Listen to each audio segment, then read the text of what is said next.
I was told you were coming. A slayer. I'm so stuck, like a cork in a bottle. My ascension is almost at hand. I don't like vampires. I'll take a stand and say they're not good. You're like a candidate. It's fucking I fantastic. love that sound. The ice cream bar's this way. Ready? Yep. 1, 2, 3. Bam. God, I love that sound. It's fucking I fantastic. love that sound.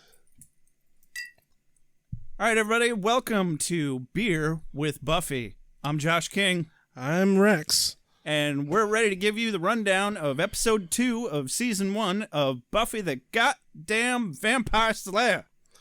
And this episode is The Harvest. That is right. Fuck you, Rex. Fuck you, King. So Fuck you, Josh. Fuck you. Fuck me. Fuck you. So we caught some flack over our snippy, almost hostile way of saying fuck you to each other. And I just wanted you to know that that's how we have fun here. We have a beer, and we ream on each other. The best friendships come from pure animosity. Yeah. As Rex likes to describe it, it is an adversarial friendship. Really, I think it's just him trying to be better than me. But, I am better than you. see what I mean? So, are we going to do a synopsis here? Yeah. Do you want the mom synopsis again? I think we need a mom synopsis. Okay, I specifically did not prepare for this because if it's not off the cuff, it's not fun. Okay. What are you doing, Joshua? What's going on? I was in the kitchen. I don't know what's going on. Tell me what's going on, Joshua. Okay, so Luke, the big guy, started off fighting Buffy, and she like kicked him off, and then she ran away and she saved Willow and Xander, and she ran back to the school, and they were like, "Oh my god, this sucks." Then the master was like, "Oh, I'm so pissed at all of you." And then the Buffy crew was like, "Wait, maybe they're in the sewers." And then they were in the sewers.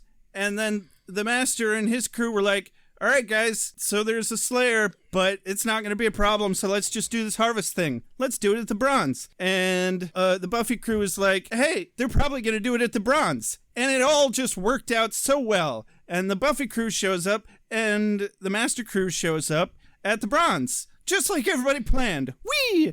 And Buffy wins, and good times were had. It didn't suck. Now, can I watch my show, Mom? Have you ever thought that maybe your mom doesn't know what's going on ever because you're not very good at that? No, it's because she doesn't pay attention for 25 minutes of the episode and then asks why they're doing that. Is this for me? I must be ready. I need my strength. Give me more! Night, I shall walk in the earth. Hold on.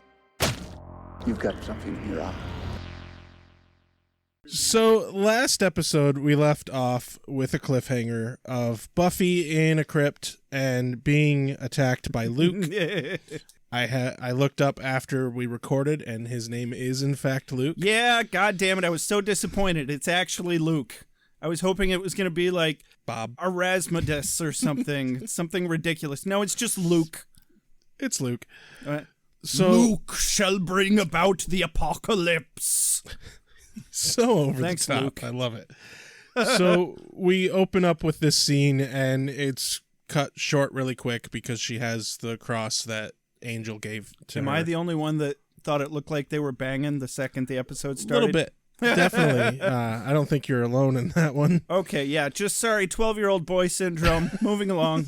A little bit of a flashback because of watching this show we watched when we were much younger. Oh my god, I thought you were going to say a flashback because you were banging while you were watching Buffy. I have. Also good to know. And too much information all at the same time. So you were That's saying, okay.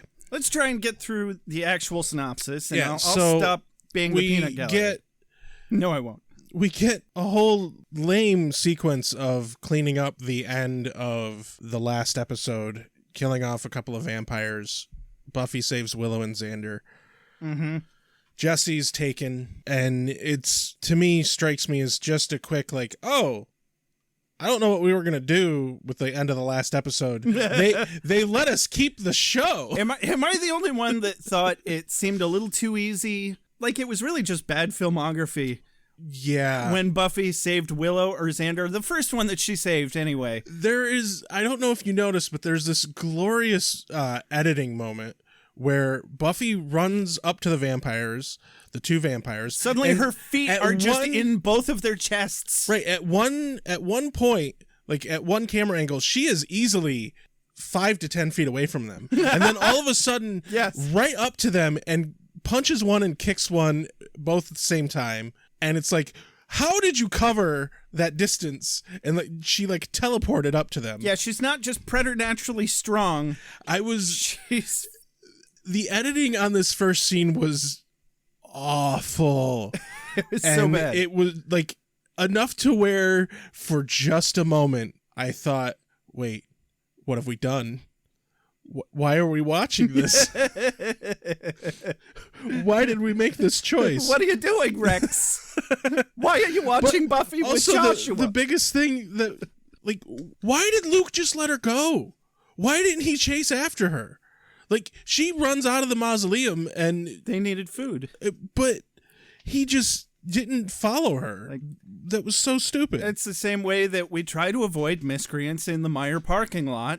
It's like, we just want to take our groceries and go home and eat. And then, so the scene ends and it cuts to intro, but it cuts to intro with this just awful, like, piano sad music, and it's like, where's Jesse? Like we're supposed to give a shit.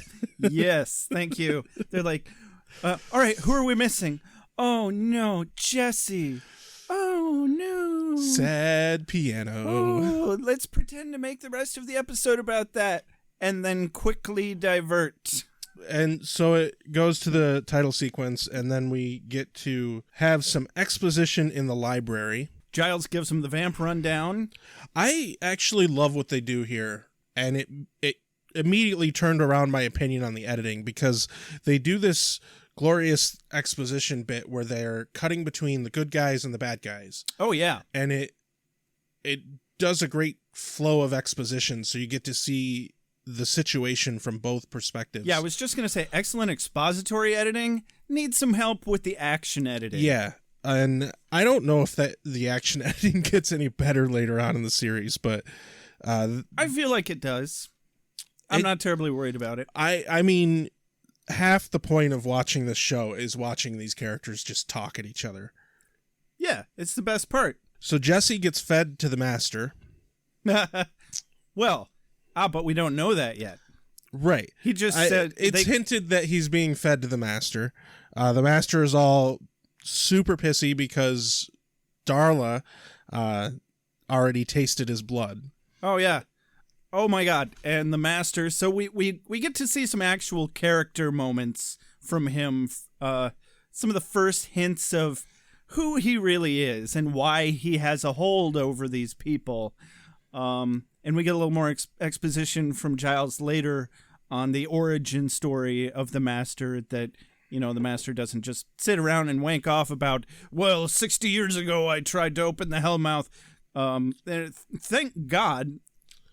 Right. He doesn't explain to his minions the shit his minions already know. Yeah, exactly. We get to learn about what happened with the Master and why he's in the Hellmouth from Giles later on. Yes. Which is really, really nice. But living in the now, so we get the Master talking to Luke and Darla, and he's like, he's a bit of a floofer, actually.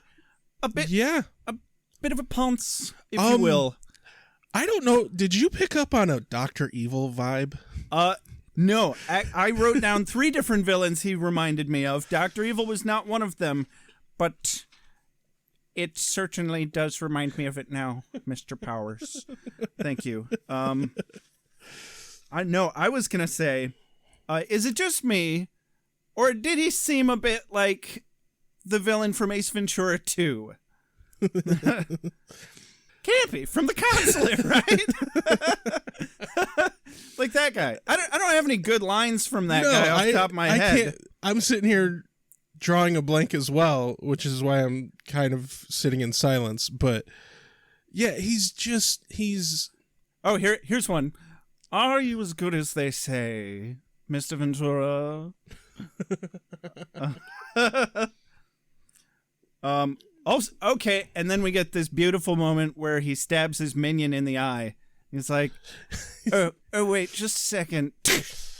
You've got something in your eye. And now it's like, haha, the original pencil disappearing act. Yes. Except it was his fucking fingernail that was like 8 inches long. Especially through these opening scenes with the Master, I still don't think I've decided on whether or not I like him as a villain. Because he seems to swing towards this dark, maniacal, and then just kind of over the top cartoon villain. And I think he's a great start to their set of a series of villains in this show, and I think it sets the tone properly. The last villain that I had written down that he reminds me of is Voldemort, which I think is perfect. Voldemort was a little bit feminine as well when you think about it. And it's not necessarily feminine, it's more graceful. And I think it fits the theme. Kind of British. A little bit British. And it kind of fits the theme of having strong feminine characters. Like, you cannot say that he does not have a legitimate mental and physical hold over his minions. And it doesn't fucking matter if he's pulling any of this macho meathead bullshit. Like, well, and there's this beautiful set of lines between him and Luke. Right when Luke walks in and explains that they, encountered the Slayer, and Luke's like, "Oh, she got away," and the Master's like, that so rarely happens," and he has legitimate confidence in his minion, and actually gives him a little bit of encouragement. And it kind of shocked me because I'm so used to my minions are all idiots and just this diabolical. And that's again where I'm swinging back between, is he cartoony and over the top? Is he, this more elaborate character? And I think he's definitely becoming a little bit three-dimensional. Right. And I think part of it, he's not the Claw from Inspector Gadget. Exactly. He's not Oh, gonna I'll get you next time. And then laugh maniacally and fade into the darkness. Yeah. But I just think maybe they hadn't quite found him yet, and they're working on that. So I think that's going to change later. And I don't remember a whole lot about his role through the series because I haven't seen the first season that often. Yeah, me either. But that's okay. That's part of what this is about, is rediscovering Buffy with exactly. beer. So, and also, I know I haven't said it in a while, so fuck you, Rex. Fuck you, Josh. Thank you. Hey, got your steak. Hey, got your steak.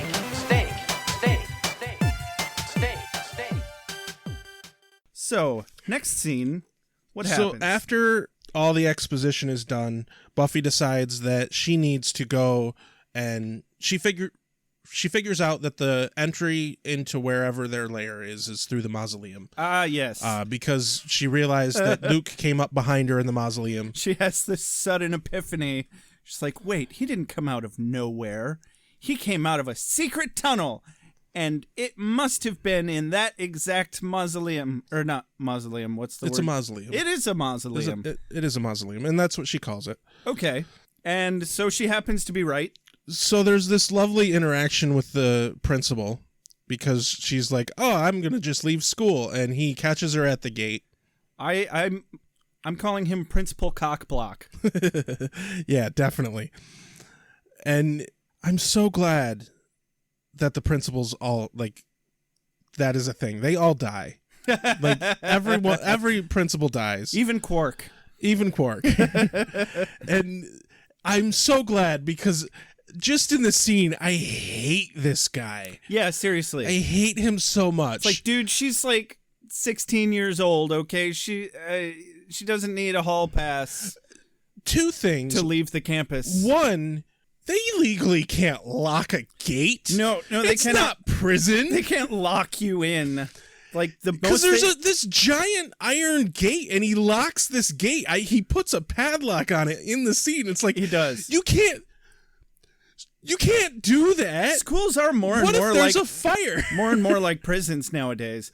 And then she proceeds, like, he walks away, and before he's even like 5 feet away, she backflips over the gate. Dude, it's like an 8 to 10 foot high gate too. And like, I'm not sure even nobody sees that. I don't think even enough time elapsed for her body to physically cover that distance, even if she was jumping.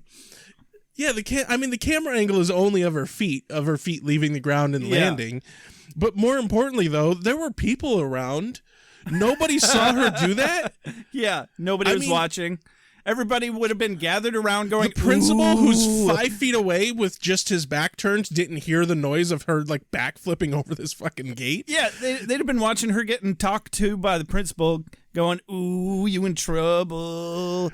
Just because you're in high school doesn't mean you're above that. So she gets to the mausoleum, and first off, the secret passage that she comes to is a locked gate, a very large locked gate in the back of the mausoleum. It's just like very obviously a gate. Yeah, with a chain and padlock on it. I thought that was the exterior of the mausoleum. No, that was inside the mausoleum. That was the secret passage. Yes, that was the secret passage. I'm sorry, hard air quotes on that one, guys. And then, of course, enter Angel again. Yep. Welcome back, broody, mysterious stalker. Every single time he's on camera, all I can see is him going, "I'm so dark and broody. Look how dark and broody I am, you guys. I am tortured. Do the duck lips for us. Do the duck lips. Oh, you did it. I mean, we don't even know that he's a vampire yet, but it's pretty obvious. Oh, it's painful. It's painful. And there is no chemistry between them. Really? Actually, I felt like we finally got a small seed of future chemistry between them. Maybe at the end of the scene. It was at the very end of their conversation, absolutely, but it was so dead. Such a dead conversation until that. Until she was like, "Hey, don't you know what having friends is like?" or something like that. Yeah, but before that, it literally feels like pre-rehearsal sitting in the audition room line reading. Absolutely. It's having two leads that don't really here's the thing. have enough experience. Here's the thing. I think it's more or less on his part, because she obviously knows what the hell she's doing. We see her role with interacting with other characters. She has excellent interactions with Willow Xander Giles all the time. But he is so fucking awkward. He just doesn't know what to do with him. And I can't decide if it's him trying to like portray this dark, brooding, off-put, awkward, I'm secretly a vampire vibe and just not doing it well, or it's actually like him as an actor just kind of not doing well. I feel like he's the kind of person who got that role by being at a party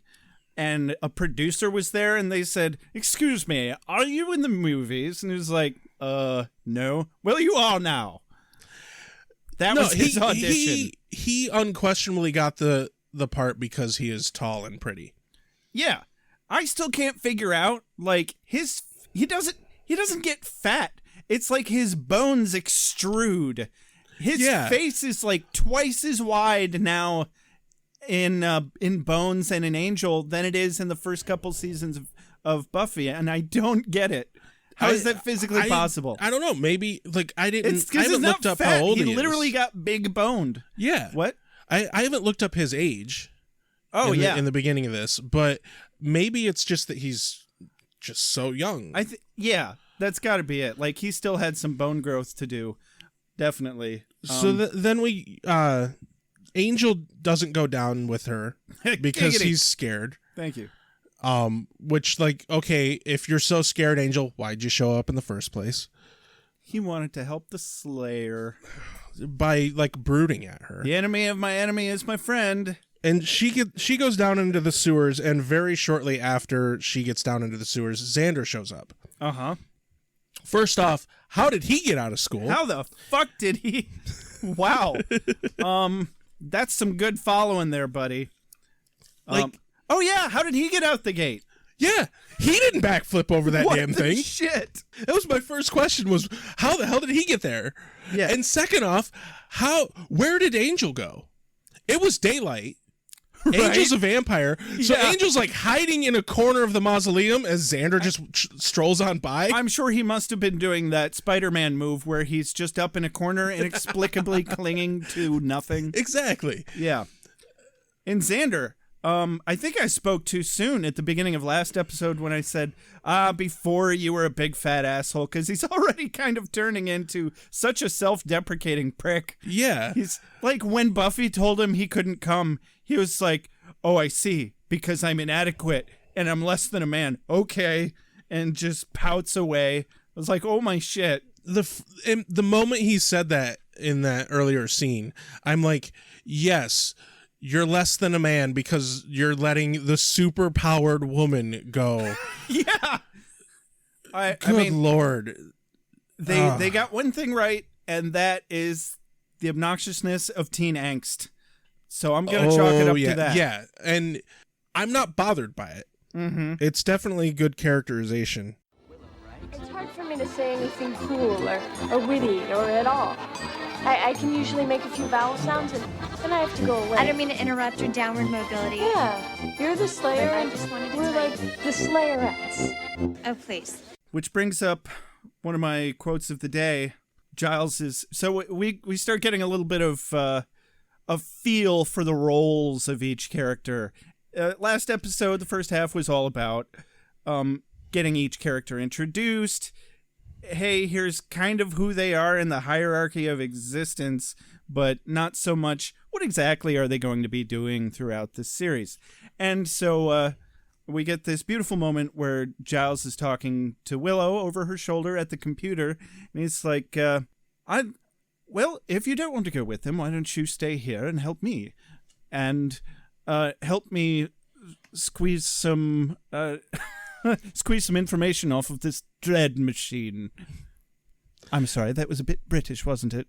Quite. I just loved that one Yeah, little soundbite. Yeah, That was a bit British, wasn't it? They divvy up their interactions because we get to see an interaction between because the first episode was everyone interacting with Buffy. Yep. And introducing everyone to Buffy. Uh-huh. In this episode, we get to see Willow and Giles interacting. You know, Willow and Xander interacting. Mm-hmm. Xander and Giles to a little bit of an extent. But we Yep. get to see the true seeds of the group dynamic that will come to be the Scooby Gang. And I absolutely fucking love it. Yeah. And more to the point, through that scene and then the scene after, before Xander runs off from school, Yeah. both Xander and Willow, the actors portray such good utter fucking shock at like, and they mention it multiple times through the show. Oh, like everyone's just fine with this. We're walking around with this big secret and everyone's just fine. Everyone's just going on about their lives. Yeah. And it's like, we're having to deal with this. And they portray that so well. And I really enjoyed that bit just because if this were a real situation, that's exactly what it would be. Yeah. Everyone else would be fine. And you're like that struggling. I like that we're getting to watch them wrap their heads around the newfound existence of vampires heretofore unbeknownst to them. And I thought that was most prominent when Xander was talking to Buffy in the sewer tunnel, because he spent like the whole first episode just having a huge boner for her. Oh, yeah. You know, And until he overheard them in the library, and then he's just confused. But then we get our first real, very sincere moment between Xander and Buffy while they're in the tunnel, and Buffy tells this story about cutting a vampire's head off with just an X-Acto knife, She's like, I'm sorry, that's probably a little gruesome or something like that. He's like, actually, I find it strangely comforting. Yeah, and I like the fact that Xander is painted in this light. Like, earlier he's whiny, but especially in the interaction between him and Buffy in the tunnels, we get to see this. He's scared, he's confused still, and doesn't know what to do, but he has to do something. He's not comfortable just sitting back and letting shit happen, and that is fucking commendable. And Absolutely. I actually really enjoy that. Like, and he knows he's out of his depth, and he knows that he's a coward, but he's still willing to. He still has to do something. Yeah, and that's great. So then they're in the tunnels, and they come across Jesse. Fucking Jesse. Are you dead yet, Jesse? Jesse, who's laying in the tunnel, chained up to the wall. Obviously, he's a trap. Obviously, he's a vampire. You know what? Not too obviously. I was like, oh, they found him. Like, I mean, wouldn't they want to be like, waiting nearby so that they could leap on? Oh, he's the vampire. Okay, cool. You didn't pick up on that? No, at all? I didn't. The second I saw him, I'm like, oh, they turned him into a vampire. Right? Good call. Good call. It was still a surprise for me. I was thinking about other things. So Jesse is a terrible villain because there are a couple of times where Jesse could have easily vamped and killed at least one of them before the other one could have responded. If he weren't such a tool. But he's such a tool that he needs to, like, monologue at Xander.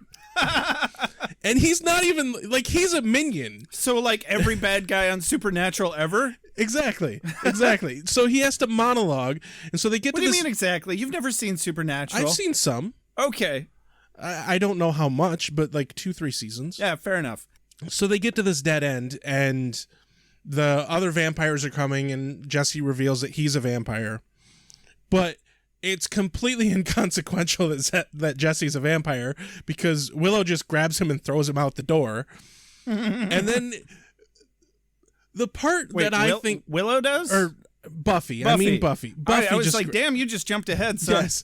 So Buffy just grabs a hold of Jesse and throws him out the door.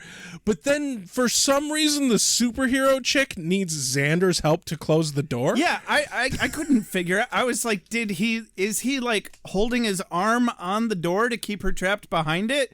Or is she like fiddling with a latch? What's going on, girl who could break open a double steel door only an episode ago?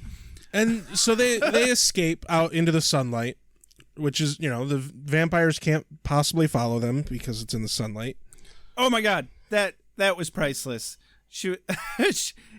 She's so calmly and instructively, while she's got this gray, crusty vampire hand clinging to her ankle while they're both trying to get out of the sewer. She's like, Xander, pull. Yeah, she's very calm through all this. Very calm, and it took a little too long. First of all, he already was pulling. Yeah. Second of all, they just spent way too much time on that suspense scene. But more importantly, she has super strength. Why does she need Xander's help to pull? Xander, I'm a bit verklempt. I'm gonna need you to yank on my torso a bit. To close the door, she needed moral support from Xander, and to pull the vamp out of the sewer, she needed moral support from Xander. She was so bored that we needed to spend an extra, 15 seconds establishing that vampires get hurt by the light when their skin touches it, and that was how they escaped.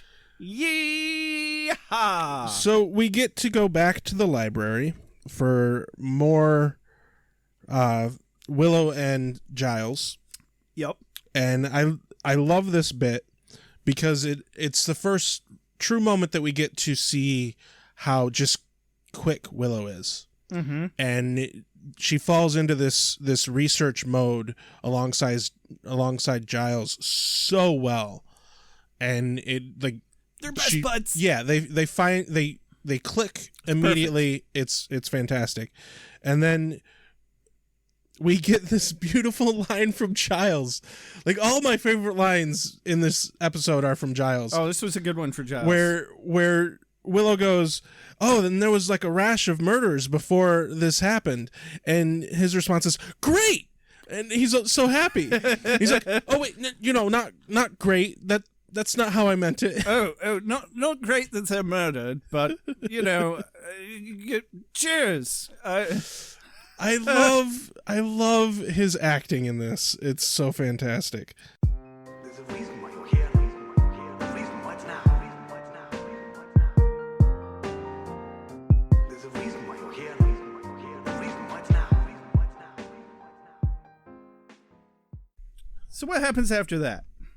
After that, that's when Buffy and Xander show up, and they reveal to Willow that Jesse is a vampire. Mm-hmm. And we get another amazingly... Actually, I think between that, we get to see the actual harvest starting. Yeah, they're doing the back and forth cut stuff again, and we get to see the bit of ritual where the Master gives power to Luke. And the almighty Luke. The almighty you Luke. You shall be my vessel.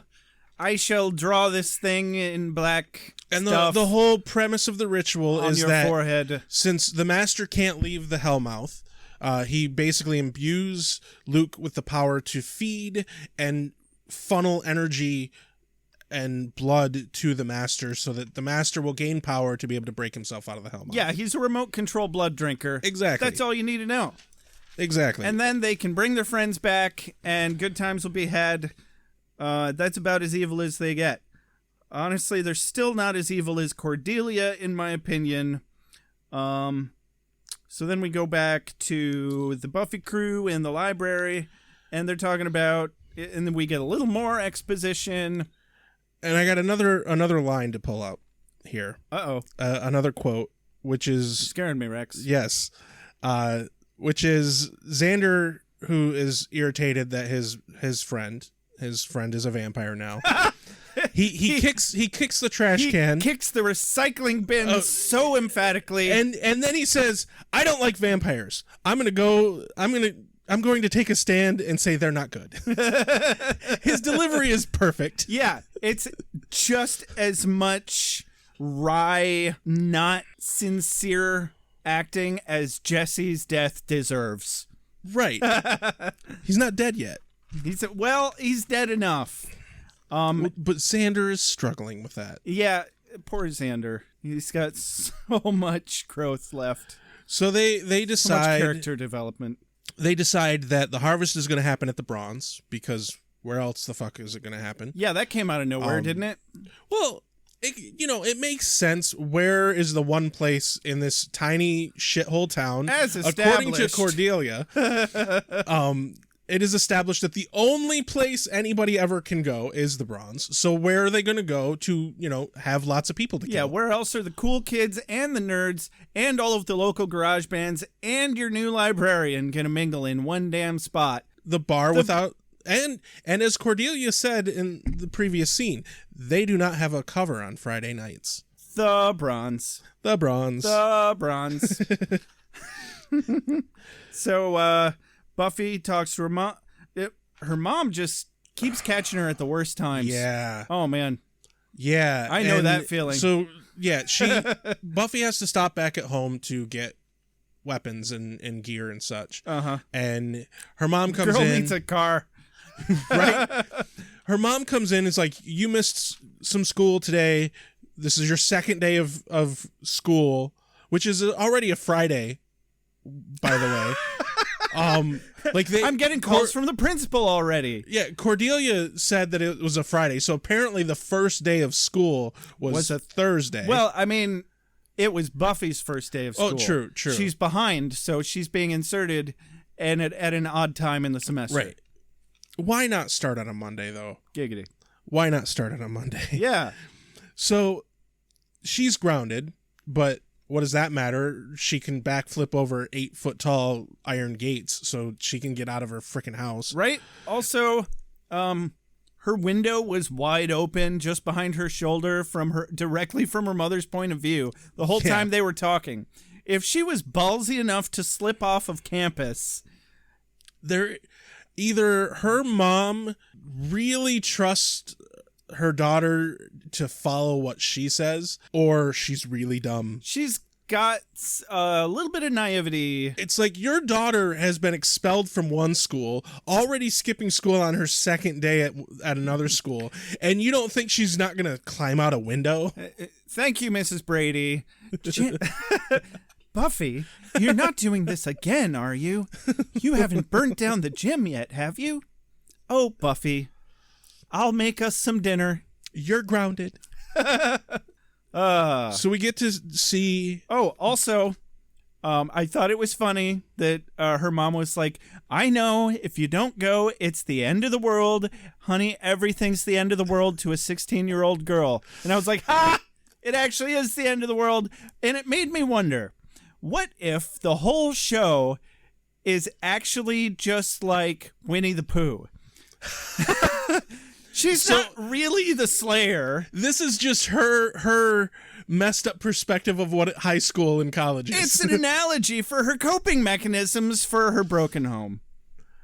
Yeah, I don't think so. I don't think so, Josh. Yeah, I definitely prefer to take it literally.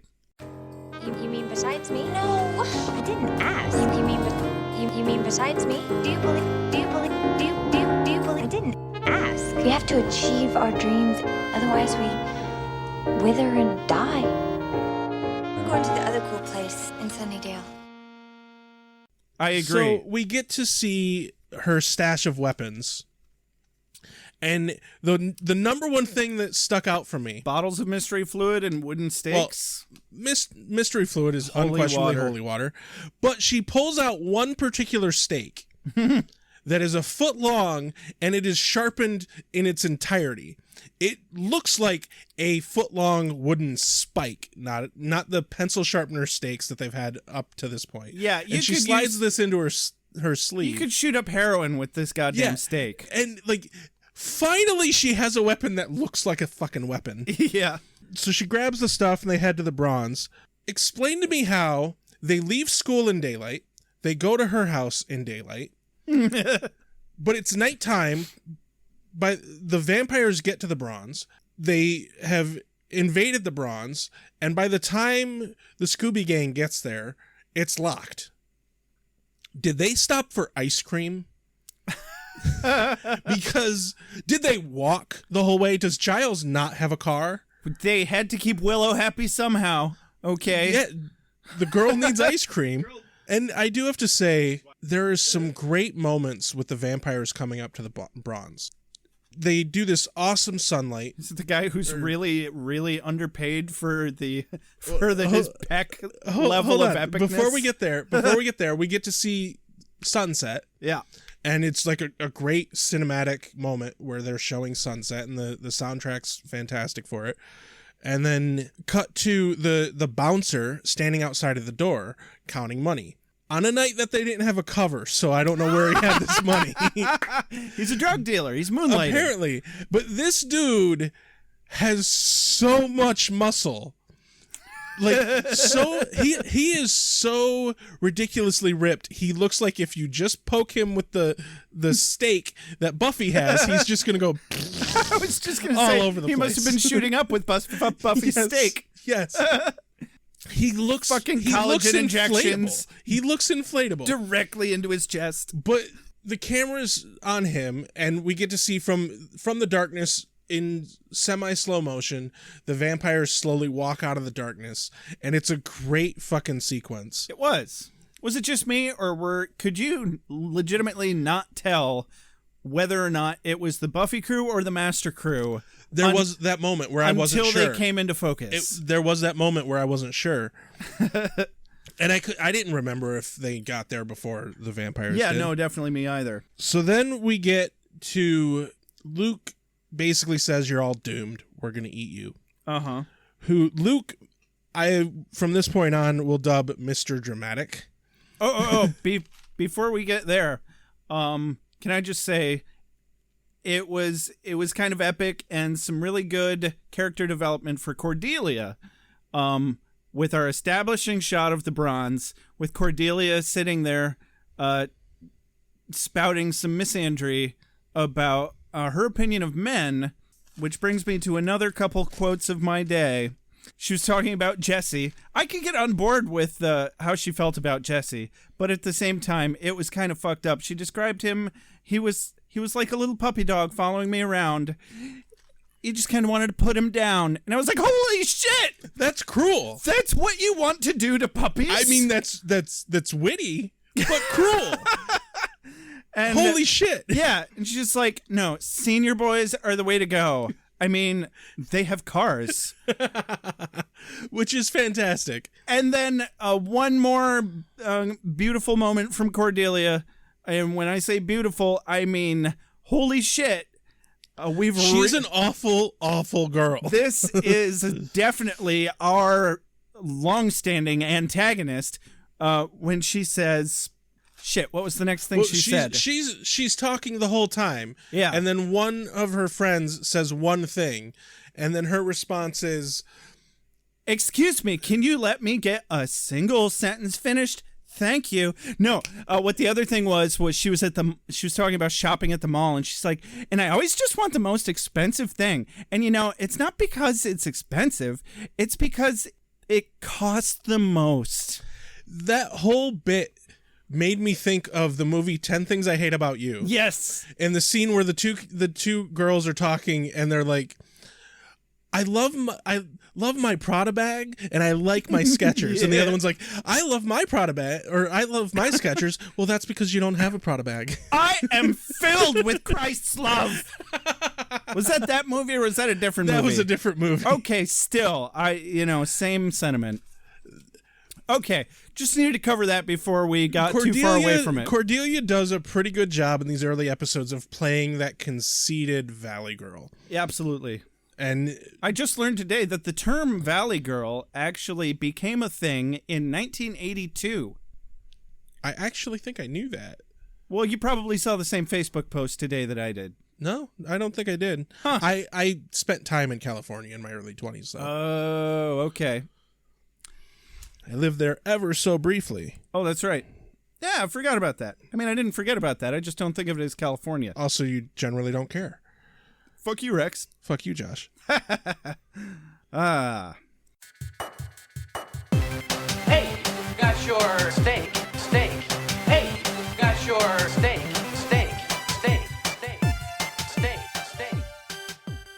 So we get Mr. Dramatic. Luke.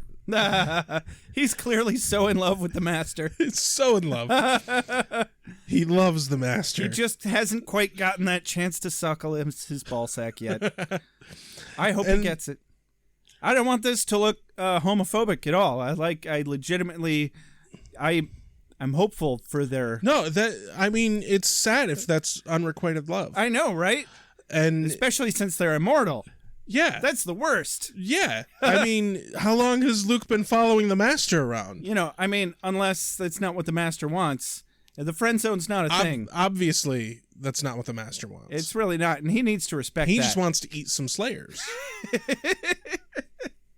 I think it's an abusive Buffy relationship. gets in through the roof. I hope Luke and there's gets out one of it. vampire sitting on the balcony, and no one else on the balcony for some reason. You mean the catwalk? Or yeah, the catwalk. Yeah. So yeah, it was above the balcony. I apologize. Okay.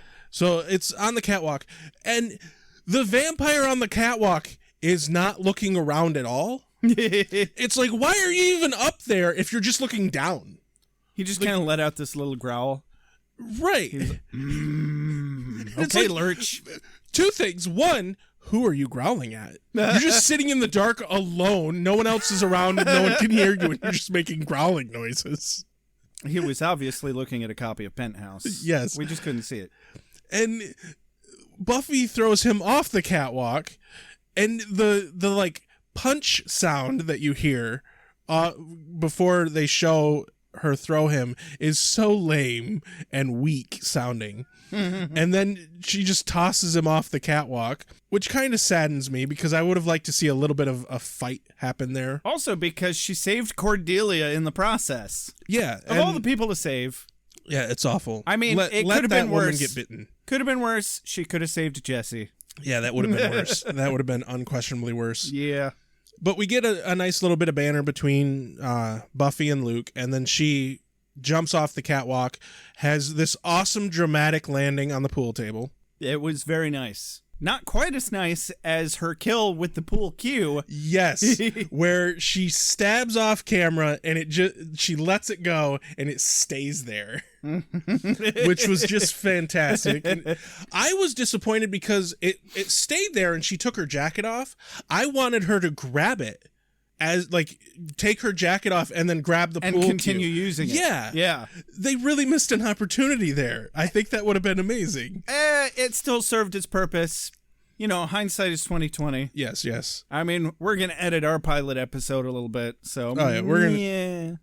I mean, and we're gonna edit this a lot. And then of course, like all through, like what you just said right there about editing this a lot. I'm probably gonna edit that. Yeah. So you were you're saying, an asshole. Fuck you, Rex. Fuck you, Josh.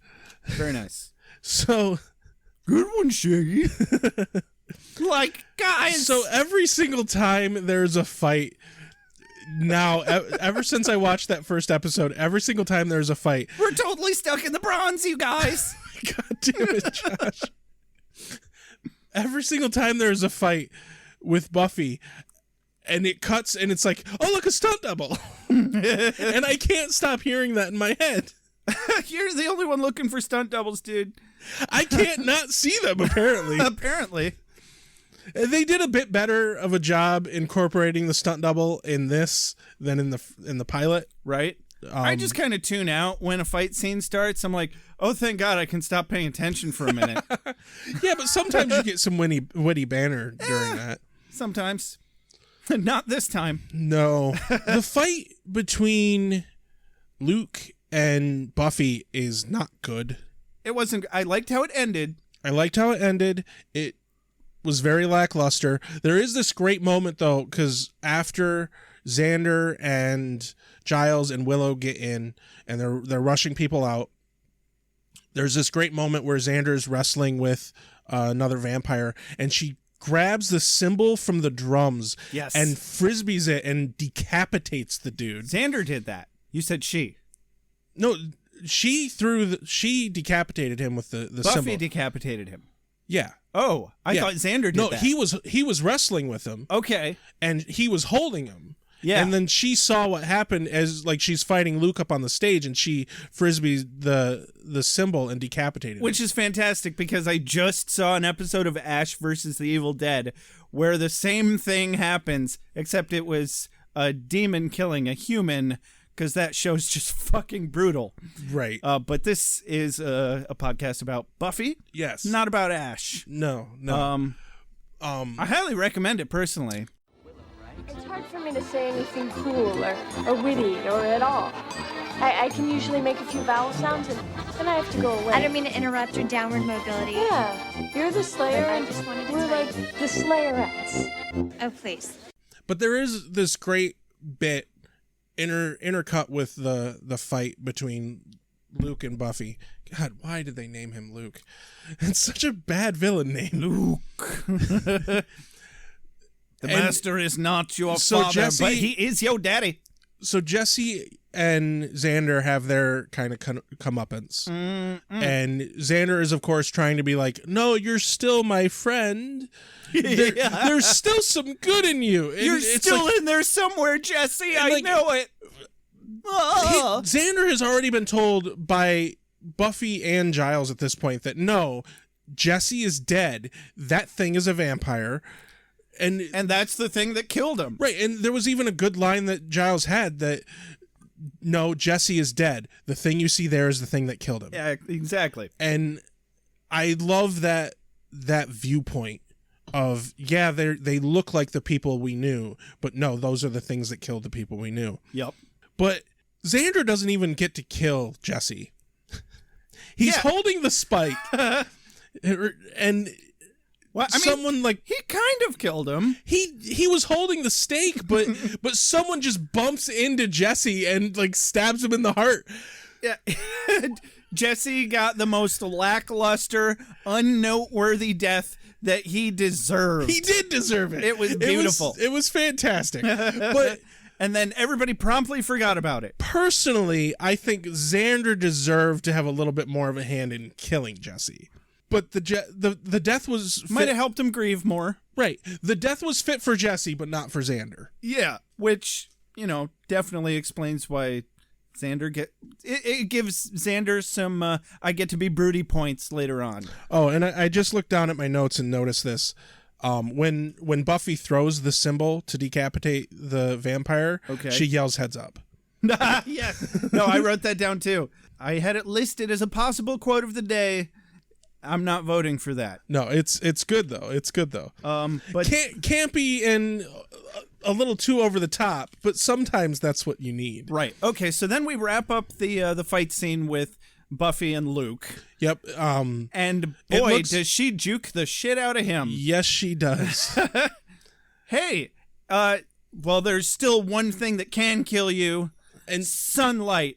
And it literally, all it comes down to is, made you look. Like, really? Wow, the master sure chose his minions well. Her line to him is just fantastic. There's one thing that can kill you, sunlight. And she throws the stand into the window. It's a pool cue through the window, I think. No, it's a symbol stand. Okay, I'll take your word for it. Because it's metal. It's metal. Sure. And he was like, Luke says, metal can't kill me. Yeah, exactly. So she throws it through the window, and he turns and looks at the light, and he's like, ah! And then he has this very Schwarzenegger-esque. And he has this moment where he's like, well, it's just light. And she goes, sunlight's in 9 hours, dumbass. and then just nonchalantly stabs him. Yeah, and in the heart, and Luke is dead with a stake. That was all it took. Was made you look. Yep, and because the master chooses the best minions.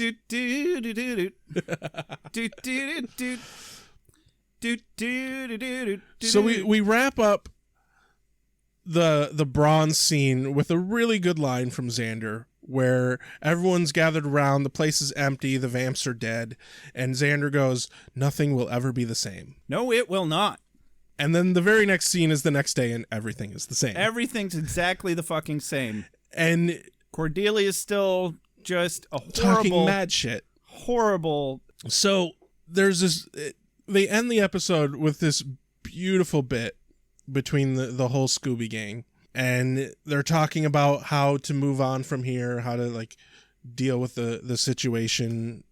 And Giles is like, this isn't the end. There's going to be more. The master's still alive, so forth, so on. Yeah, if he wasn't careful there, he was about to have a precursor to Rick and Morty. It was almost like, Buffy, we're going to have season 18. It's going to be episode 1209 of Buffy and Giles and Buffy. And this is going to be great, Buffy. Just you and me, Buffy. And so Buffy and Willow and Xander start talking about something completely unrelated about Buffy getting kicked out of school, and they're just bantering about that. And one of my favorite moments in the entire season 1 is they walk off, Giles just watches them walk off, and he turns to the camera. Before he says it, Willow has a great line. She says, you could try burning down the school. They're pretty strict about that kind of thing. Exactly. Great nod back to her burning down the gym at her own school. And so the episode ends with Giles to camera going, the Earth is doomed. Because fucking high school students. Yes, all these hormones. Oh, God. And on that moment, we're going to take a second as I need another beer. Is this from me? I must be ready. I need my strength. Give me more! Night I shall walk in the earth. Hold on. You've got something in your eye. Beer. Beer. There is beer in my heart. Oh, wait, no, that's angina. I just like the word angina because it sounds like Virginia. That's not where you thought I was going with that, did you? All right. I have no idea what you're talking about. What else do we have to say about this, Rex? How did you feel coming out of this episode, Rex? What was your favorite of all the quotes of the day? What would you have to say is your favorite and why?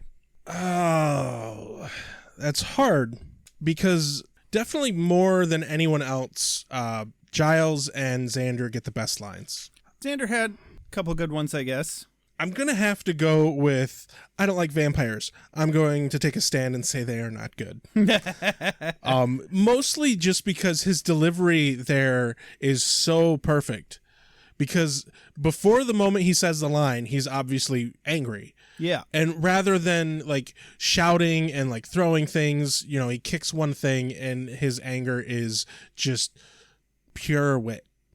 And I think it really pays off as him being a very intelligent and witty character, even though he doesn't get credit very often about being intelligent and witty. Yeah, it does. I mean, my first thought was, you don't get away with being that pissed off in high school. Oh wait, they have a private library just for these 3 students and this one British new librarian that the principal doesn't seem to care for his or respect his decisions very well. No, definitely not. When he was keeping Buffy from leaving the campus, Principal Cockblock was like, well, that may be how they do things in Britain, Miss Summers. That's her last name, right? Yes. But that's not how we do things here. So what was your favorite quote of the day, Josh? You know what? I think I'm going to take a hit out of left field, and I'm going to give my quote of the day award to Angel and Buffy collectively. Angel said, "Don't go down there." And she said, "Deal with my going." I completely missed that line. That is a good line. Because we're going to have so many good ones from Giles and Xander and Willow and Buffy. That is true. That I wanted to give one to an Angel and Buffy moment early on. Deal with my going. That is an excellent line. Deal with my going. I completely missed that. Yeah. I'm disappointed that I missed that line. I think it's just an exemplary form of their new languageifying of the language. The way the languageifying of the language. That's right. You can make an adverb out of anything. You're so eloquent, Josh. I know. Fuck you and thank you. And you're trained as an actor. I have a degree in making an ass out of myself. Well, you definitely didn't need an education to be good at that. Well, thank you. And that's why we're here. At the end of it, did you like the episode? You know, it was better than I expected. It started off poorly, I think. Yeah, but it laid some good foundation. Yeah. That I think, if I remember correctly, they squander away over the course of the first season. Well, yeah, and going into this episode, I was really bothered by just how pointlessly and kind of quickly they resolved the cliffhanger from the last episode. Yeah. And that was really off-putting.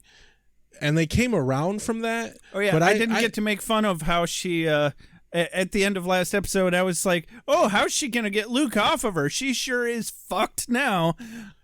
She burned him with the cross the necklace, and he ran away. And he said, "Ee!"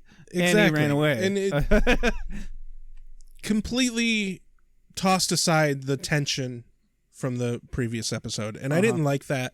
So I started from a very low point on this episode just because that first opening intro is awful. Yeah. Also, and the editing in that intro is awful.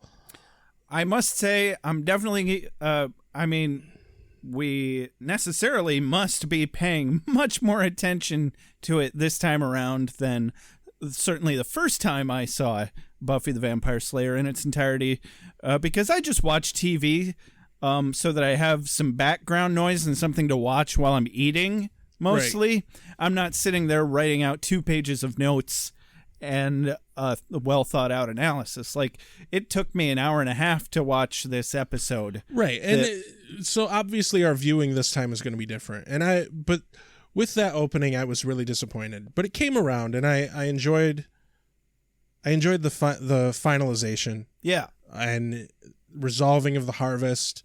I was actually shocked that Luke was killed at the end of this episode. I know, they sure got rid of him quick. Yeah, I thought he was going to be he wasn't that great, but he wasn't that bad either. Right. He's over the top, but there's something enjoyable about that. Yeah, damn it, I wanted an excuse to make more Arnold Schwarzenegger impressions. Exactly.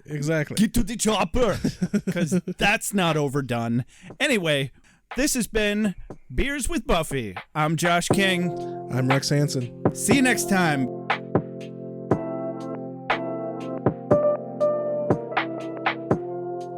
are the Slayer. Lives depend upon you. I make allowances for your years, but I expect a certain amount of responsibility, and instead of which you enslave yourself to this cult. You don't like the color?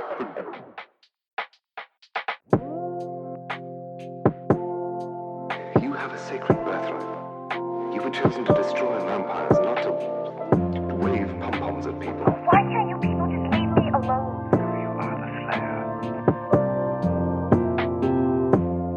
Go ahead. Prepare me. I'm a watcher. I haven't the skill. Oh, come on. By appealing to your common sense. Earwolves, incubi, succubi, everything you've ever dreaded was under your bed, but told yourself couldn't be by the light of day. One girl in all the world. Common sense. One girl in all the world. It was a bit, British, wasn't it? Whee! Wait, what have we done?